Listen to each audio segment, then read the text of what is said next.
പീരിമേട് മണ്ഡലത്തിലെ പരാജയത്തിൽ സ്ഥാനാർത്ഥിയായിരുന്ന ഇടുക്കി ജില്ലാ സെക്രട്ടറി കെ സലീംകുമാറിനെതിരെ CPI കടുത്ത വിമർശനമായിരുന്നു. സ്ഥാനാർത്ഥിത്വം ഉറപ്പിക്കാൻ സലീംകുമാർ തന്ത്രപരമായ നീക്കങ്ങൾ നടത്തി. മുൻ ജില്ലാ സെക്രട്ടറി കെ ശിവരാമനെ സഹകരിപ്പിക്കാതിരുന്നത് ദോഷകരമായി ബാധിച്ചെന്നും ഇടുക്കി ജില്ലാ എക്സിക്യൂട്ടീവിൽ വിമർശനമായിരുന്നു. ജില്ലാ എക്സിക്യൂട്ടീവിൽ അവതരിപ്പിച്ച റിപ്പോർട്ടിൻ്റെ പകർപ്പ് കൂടി 24 കിട്ടി.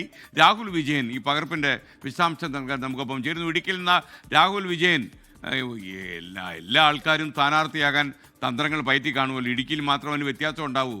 പറയൂ, സലീംകുമാർ എന്തൊക്കെ നീക്കം നടത്തിയെന്നാണ് ഇപ്പോൾ ഈ റിപ്പോർട്ടിൽ പറയുന്നത്? Good morning. Good morning. എല്ലാ സ്ഥാനാർത്ഥികളും തന്ത്രപരമായിട്ടുള്ള നീക്കങ്ങളൊക്കെ നടത്തിയിട്ടുണ്ടാകും. പക്ഷേ അത് റിപ്പോർട്ടായി അവതരിപ്പിക്കുക അല്ലെങ്കിൽ അതിൽ രൂക്ഷ വിമർശനം ഉണ്ടാവുക അത് കെ സലീംകുമാറിനെതിരെ ഇടുക്കി ജില്ലാ എക്സിക്യൂട്ടീവിലായിരിക്കും എന്നുള്ളതാണ് ഏറ്റവും പ്രധാനപ്പെട്ട കാര്യം. ചരിത്രത്തിലെ ഏറ്റവും വലിയ തോൽവിയാണ് പീരിമേട്ടിൽ CPIക്ക് നേരിടേണ്ടി വന്നത്. 20,000-ലധികം വോട്ടുകൾക്കാണ് UDF സ്ഥാനാർത്ഥി ഇവിടെ വിജയിക്കുകയും ചെയ്തത്. അതിന് പിന്നാലെ ഈ തോൽവി ചർച്ച ചെയ്യാൻ വിളിച്ചു ചേർത്ത എക്സിക്യൂട്ടീവിലാണ് രൂക്ഷമായ ഭാഷയിൽ തന്നെ റിപ്പോർട്ടിൽ വിമർശനം ഉയർന്നിരിക്കുന്നത്. സ്ഥാനാർത്ഥിത്വം ഉറപ്പിക്കാൻ തന്ത്രപരമായ നീക്കങ്ങൾ കെ സലീംകുമാർ നടത്തി. കെ സലീംകുമാറിന്റെ പ്രവൃത്തി ഇടതുപക്ഷ രാഷ്ട്രീയ സംസ്കാരത്തിന് യോജിച്ചതല്ല. എല്ലാവരെയും ഒരുമിച്ച് കൊണ്ടുപോകാൻ സ്ഥാനാർത്ഥിക്ക് കഴിഞ്ഞില്ല.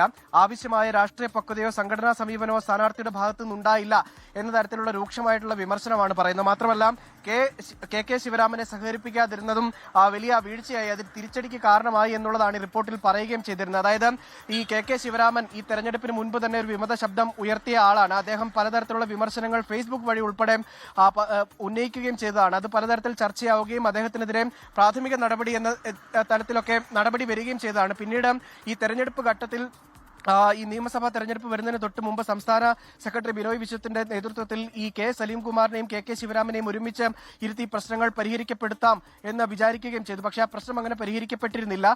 കെ സലീംകുമാർ ഈ കെ ശിവരാമനെ പാർട്ടി പരിപാടികളൊന്നും പങ്കെടുപ്പിക്കാൻ തയ്യാറായിരുന്നില്ല എന്നുള്ളതാണ് പ്രധാനമായും ഇതിൽ വിമർശനം ഉന്നയിക്കുന്നത്. എന്തായാലും കഴിഞ്ഞ ദിവസം കെ ശിവരാമൻ കെ സലീംകുമാറിന്റെ സ്ഥാനാർത്ഥിത്വവുമായി ബന്ധപ്പെട്ടൊരു പരസ്യ പ്രസ്താവന നടത്തിയിരുന്നു. സ്ഥാനാർത്ഥിത്വം രാഹുൽ വിജയനാണ് വിവരങ്ങൾ നൽകിയത്.